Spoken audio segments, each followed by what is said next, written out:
Before there was ever a Gillette Stadium, the New England Patriots played right here at Harvard Stadium in the early 70s, and they have simply grown into one of sports history's greatest dynasties. Whether you like them or not, doesn't matter, it's true. But it wasn't always that way. Upton Bell was the general manager of the Patriots in the early 70s, the youngest general manager in the National Football League at the time. Now, to give this team a solid foundation, it took a lot of fortitude. Fortitude like, I don't know, nearly getting fried before the press corps on live television. Goofy looking halftime costumes. Hula skirts in Boston where they serve chowder. Hula skirts. Oh, and then there's the toilets. Wait till you see the toilets. All this chaos comes from what Upton Bell calls the poor, pitiful, and pathetic Pats. February 1969. The 4-10 Boston Patriots went from hapless to hellish. A fresh infusion of managers could not come soon enough. A Patriots news conference was hastily announced, where the Pats' brand new head coach, Cleve Rush, would welcome another new hire, general manager George Sauer. Rush grabbed the microphone to make some opening remarks. Then, all hell broke loose. Rush could not let go of the microphone. He screamed and stammered toward the corner of the conference room, facing certain electrocution before horrified reporters. And if somebody hadn't pulled the plug out of the wall, they would have had a coach DOA on delivery. I mean, true story. That was the first thing.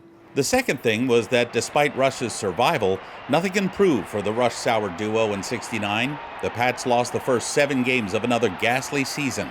Both men would skip town within months. Team president Billy Sullivan desperately resolved to look for a leader who could finally eradicate this unceasing curse.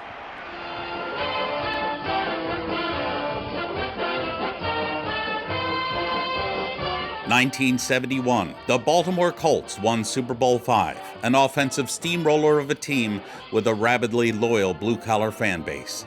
The Colts' young personnel director, 32-year-old Upton Bell, hailed from football royalty.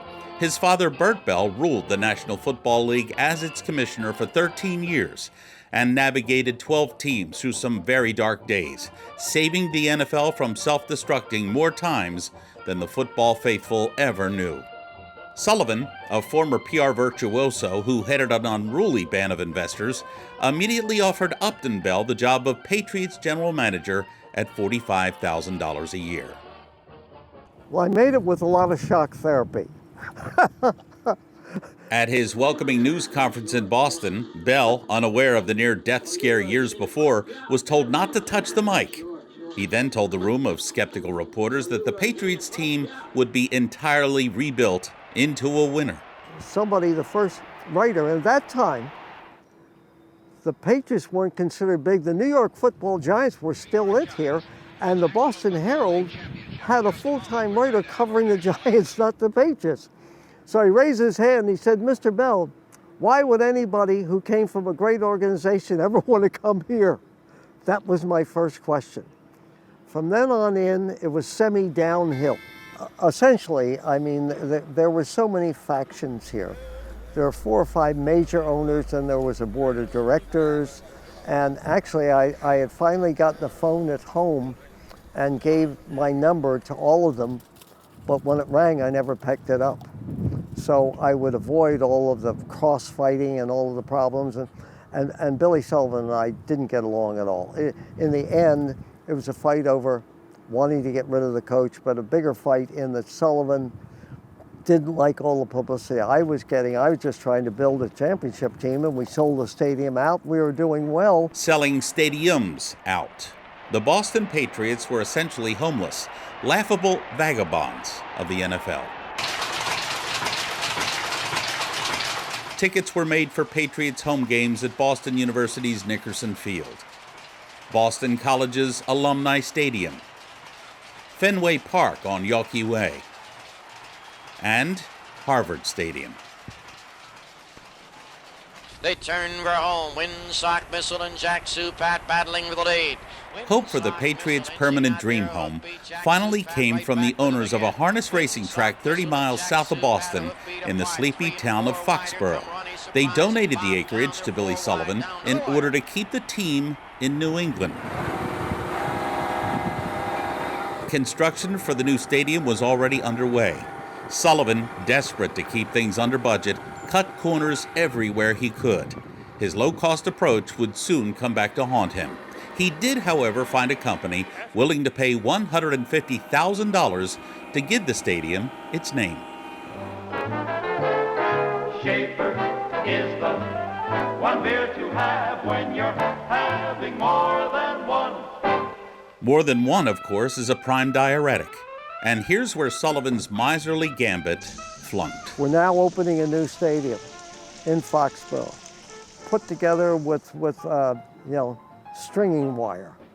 The toilets and the plumbing didn't work because where the stadium is built, the water can't run uphill.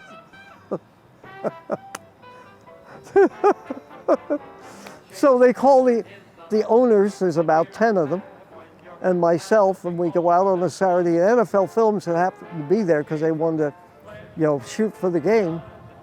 Here we are.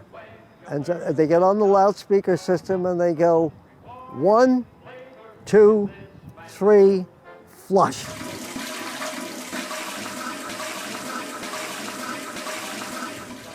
And everybody flushes at the same time and the toilets work, at least for the time being.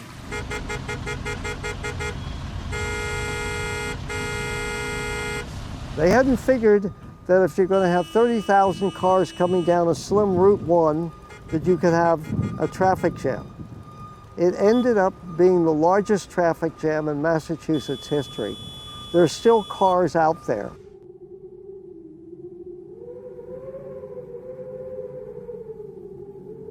By this time, Sullivan had had it. So had Bell.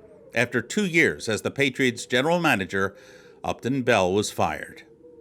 But one thing you learned in life, they're owners and they're renters. I was a renter.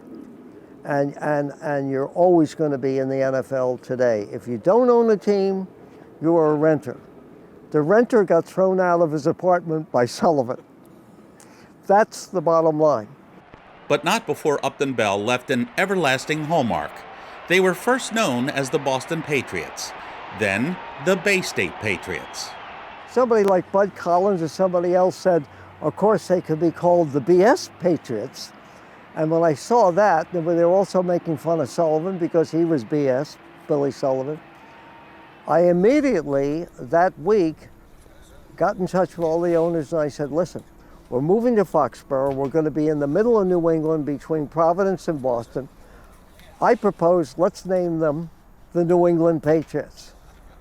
It's one of the few things I got pushed through. They agreed with it, and that's why they're called that today. Today, the ticket machines need no more calibration.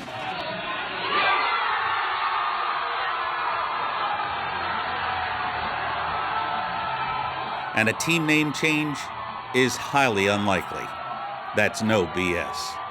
A lot of people, Dan Shaughnessy knows it, few other people know it, but they don't know that I did name the team the New England Patriots. I got my pound of flesh. For ACMI News, I'm Jeff Barnes.